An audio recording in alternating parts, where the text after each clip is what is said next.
Okay, so Mark Cuban on CNN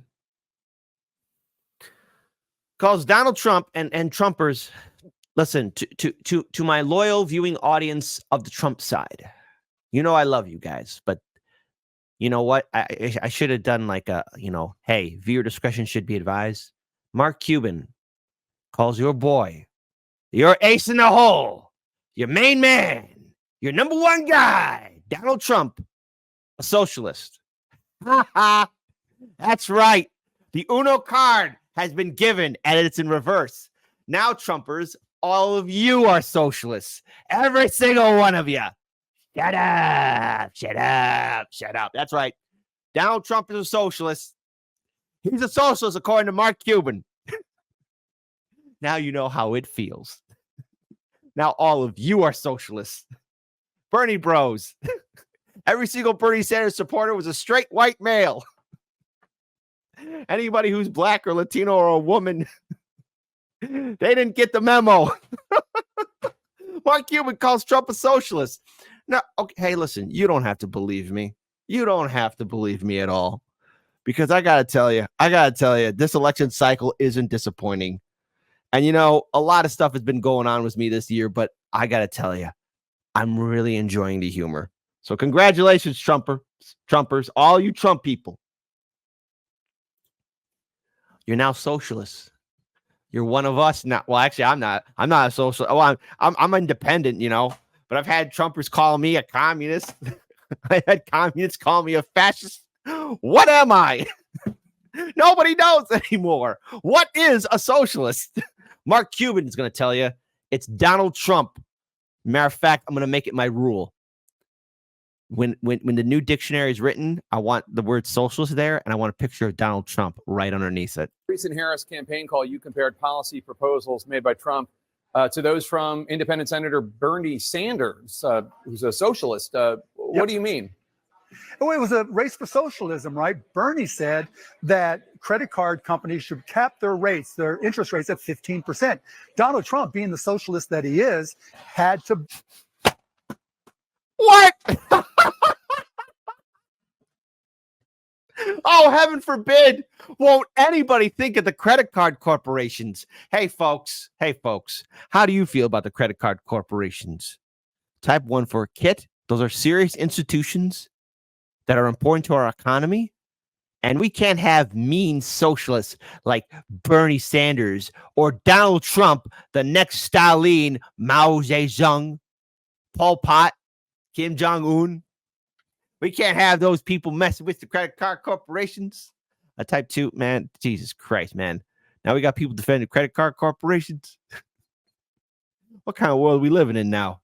I wonder how many 2s are going to be in the chat. You know what? I want to see at least one chat. Like, come on. Like, yes, we got to stop that communist Trump. Oh, man. Thank you. Big man in the sky for making this year so funny.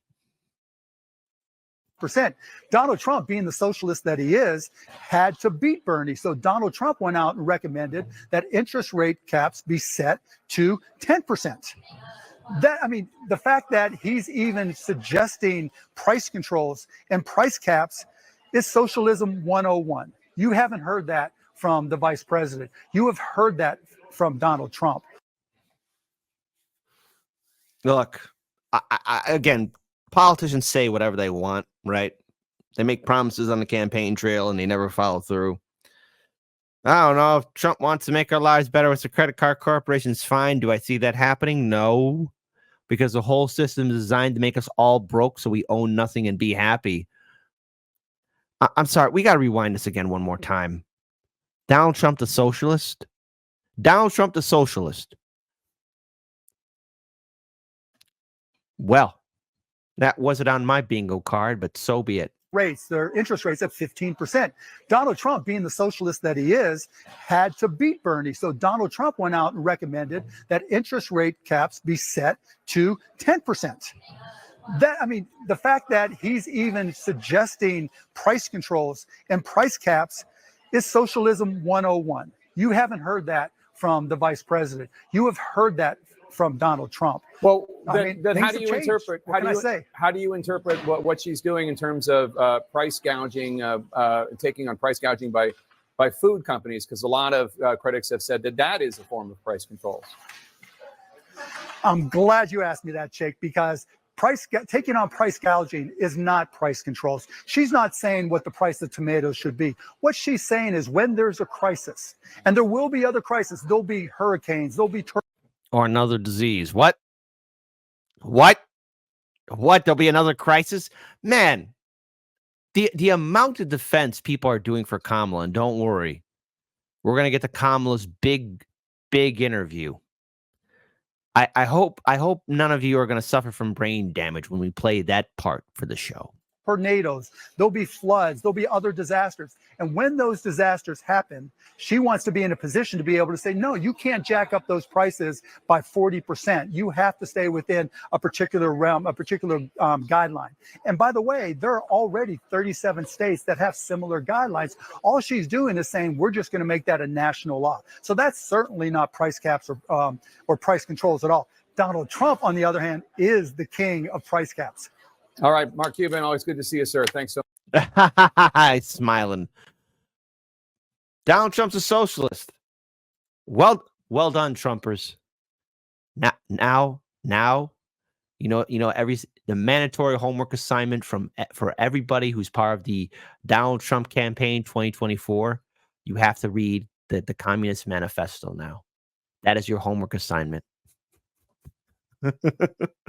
Every single Trump person is going to be writing on Twitter, I'm not a communist. Hashtag, why are you guys making fun of us? I'm not. It's out of pure love. It's just funny now, okay? It's funny, okay? You got to admit, this is really funny. Trump a socialist?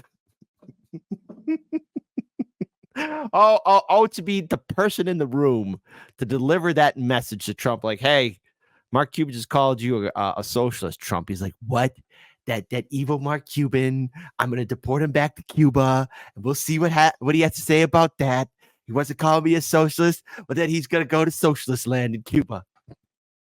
But there's more to this story. More from our fantastic friends at CNN. The pigs must be flying because Donald Trump and Bernie Sanders are being compared to each other. Here is what billionaire Mark Cuban had to say on a Harris campaign call. So now you've got Donald Trump getting involved in price caps and price controls to a greater extent than self-described socialist Bernie Sanders. And I think that just says so much about how far Donald has gone to, his socialist and communistic tendencies. What? He's got to be on drugs, or he has to be drinking something, or maybe he hit his head. How did this happen? What happened? Fermilab, did you do something again? Okay, for those who don't know, Fermilab has that hydronic collider or whatever the hell that thing is there, okay? And I have a theory that they did something and it screwed up the timeline. Or either that we're in a simulation and some stupid intern messed with the code, and that's what's happening right now.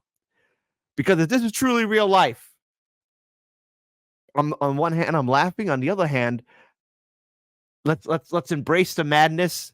The ship is probably sinking, but let's go down with pride. Communist and socialist, Donald Trump. Things that I would never see. And I think that just says so much about how far Donald has gone to, his socialist and communistic tendencies, right? These things he takes off the top of his head, he just makes up in real time, and then everybody around him tries to justify it. So he's talking about Trump's proposal, newly debuted, I guess, to cap credit card interest rates at a certain level. That's even lower than Bernie Sanders did. But that's not all. I mean, he wants to, we know about the tariffs. He talks about the government paying for IVF. He talks about all kinds of things that it seems like he just wants to give people money, pay for it, be damned. Well, I definitely think when it comes to the tariff, especially as he was talking today about John Deere, that's fighting for American jobs. The company is shipping manufacturing overseas to Mexico. He's warning them, says, if you do it, I'm going to tariff it, put 200% on it. You're going to lose business. So you might want to reconsider it. When it comes to IVF, obviously he's very supportive of it. How we get to paying for it, that's going to be a different. But I mean, But are the those, tariffs are are those actually gonna- conservative? You know, wait a minute.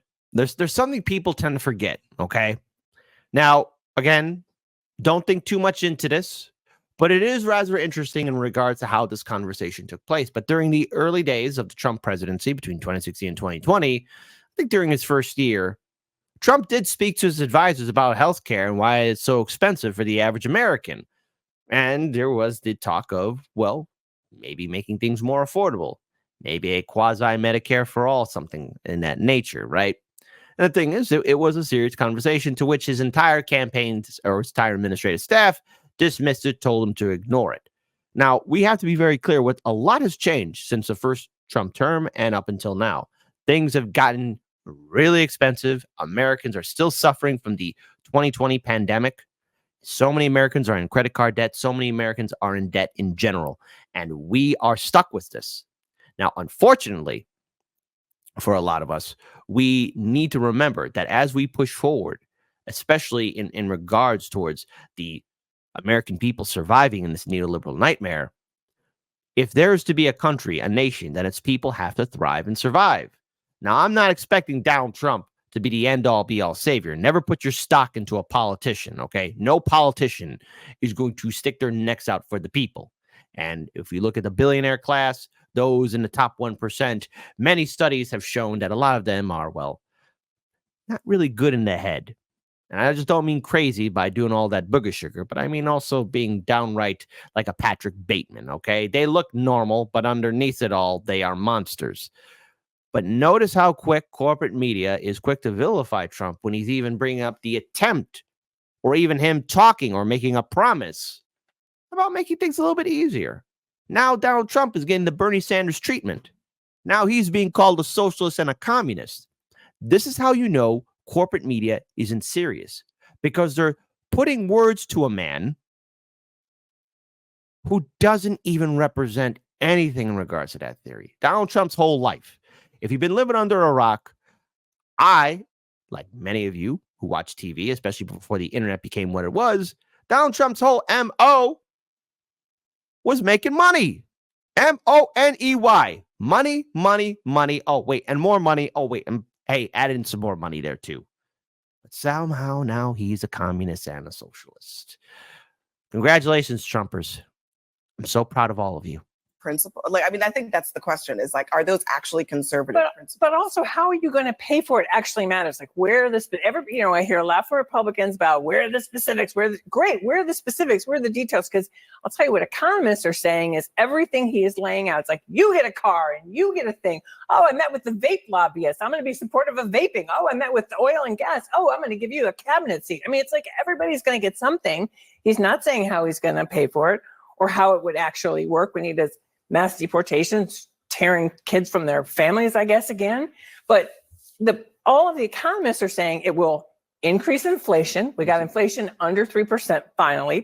Isn't it hilarious now? Now Donald Trump's getting the treatment of, how are you going to pay for it? How are you going to pay for it? And Dr. Nick in the chat for Kick says, now Trump is a Bernie bro. That's right. The orange man now is a white man.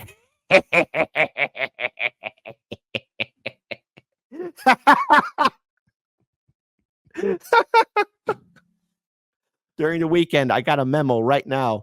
Bernie Sanders and Trump are going to go ahead and visit the local hippie commune, and they're all going to be reading the Communist Manifesto. This is a great commune, Bernie. I really like it. This communism thing is really good. I like the uniforms. I like red, but instead of the yellow, it's going to be gold. Back down. It'll increase inflation. It's bad for job creation. And the worst of it all is who's going to pay? The working poor and the middle class, up to $4,000. Tractors from John Deere. I mean, I do. How are you going to pay for it? How are you going to pay for it? You talk a lot about Trump on the policies being more aligned with your your views, but I mean, this is a pillar of his economic agenda. I mean, are those actually aligned with your views? Yeah, he's more populist economic theory than the party in which I was raised. And this is a huge split in the Republican Party. I mean, just today, my old boss, Mitch McConnell, made a rare comment about Trump and said he doesn't necessarily believe tariffs are a good idea. You're going to see debates like this within the party. I will say the energy is behind Trump on these matters right now. And I do think there's a reason that in our own CNN poll today, 51% of Americans said they judged Trump's term to be a success, and only 37% have judged the Biden-Harris administration to be a success. There is something going on where people are remembering what he did, how he did it, and they're comparing it to what's happening right now. So you can cherry pick these individual statements or policies, but if you look at the comparative and you look at our own polling, you realize he's hit upon an economic vein that is working for him in this election. He beats Harris on it, and he is viewed as a better president than Biden and Harris. 50% say that Trump is better to handle the economy. Just 39% say that of Harris. There's a lot of work for her to do here. What does it say about Kamala Harris? Because what I remember, especially after the DNC convention, everybody was singing praises for Kamala. Hell, even before the convention, Kamala's got this. Kamala has this in the bag. It wasn't too long she had a debate with Trump. And the fact that we're seeing numbers like this, because again, these numbers, these polls, one day they show good for Harris, one day they show good for Trump. But the thing is, there's a lot of uncertainty here. This should tell you that these polls really mean nothing. What's going to matter is voter turnout. So whether you are a Kamala supporter, a Trump supporter, or independent third party, the one thing will matter is voter enthusiasm and people getting off their butts and walking to the polls so they can go ahead and vote. Okay? VOTE on election day. So make it happen. But this is destroying the media's image in regards to who Kamala Harris is and why she's been making failure after failure. The Democrats should have this in the bag. Why do I get that itching feeling that we are going to see a repeat of maybe 2016? And if so, the liberal meltdown is going to be glorious. A lot of work. Yeah, I don't think that people are remembering the past. I think they are forgetting the past. They're forgetting about the fact that we lost 3 million jobs nearly when Trump was president. They're forgetting about the fact that he mismanaged the COVID crisis. They're forgetting about the fact that Donald Trump, actually, this is true, Donald Trump is actually inherited everything I said is true. No. Inherited an economy that was doing well and left an economy that wasn't doing well. They're forgetting about the fact that we've actually grown by having 16 million new jobs now, and Donald Trump has the worst jobs record of any president in recent history. But also, there's another point that needs to be said here is that Donald Trump is a transactional politician. He doesn't have any fundamental beliefs. So he just says whatever comes to his mind. And the real issue here with Donald Trump is that he sold himself as this successful businessman who he never was. The guy had 6 bankruptcies before he even came into office. We know that. And it's not. He had 6 bankruptcies, but he survived them all. Well, don't forget, there's a lot of loopholes in which the rich can go through. But he didn't design the system. The politicians designed the system for him. And what corporate media is forgetting is that Donald Trump once said, hey, I give these people money, being the politicians, and they do what I say. He used to be a diehard Democrat. Now he's a Republican, but he knows how the game is played. He told the American people. He told us the truth. Now, a lot of us already knew that, but the vast majority of U.S. citizens didn't know. Oh, my goodness, our politicians can be bought. Oh, my goodness, the system is rigged. Never forget those debates that he had with Hill Dog. I mean, Hillary Clinton just kind of walked all into that. Donald Trump, being who he is, should not surprise us. But yet now, words are being used. This is a desperate attempt by the media, by CNN, by those that are diehard Democratic supporters. They're willing to throw anything they can at Trump to make him look worse to voters. Now, the regular Trump supporter, they're going to hear this and laugh. I think everybody's going to hear this and laugh. How can you take this seriously? Donald Trump, a socialist, a communist, a Leninist, a Marxist, things that don't mix together. It's like oil and water. No, Trump is not a socialist. Trump is not a communist. This is the media being desperate to make people afraid. Not a debatable point. Not only that, but he's got his Donald Trump media company, which is now it's lost 70% of its value this year. The job thing deserves a fact check because. So we'll just wrap this up here. What can we take away from this? Well, we have just a few more days of September, and then we go into October. October, November. November's election night. That's when it happens. Election night in November. The system, our media, our politicians, this is desperation right now. Desperation to make people afraid. And this is how our politicians and our media view us. They view us as too stupid to figure things out or understand how the world works. Now, corporate media, to its credit, has hypnotized and tricked a lot of us over time.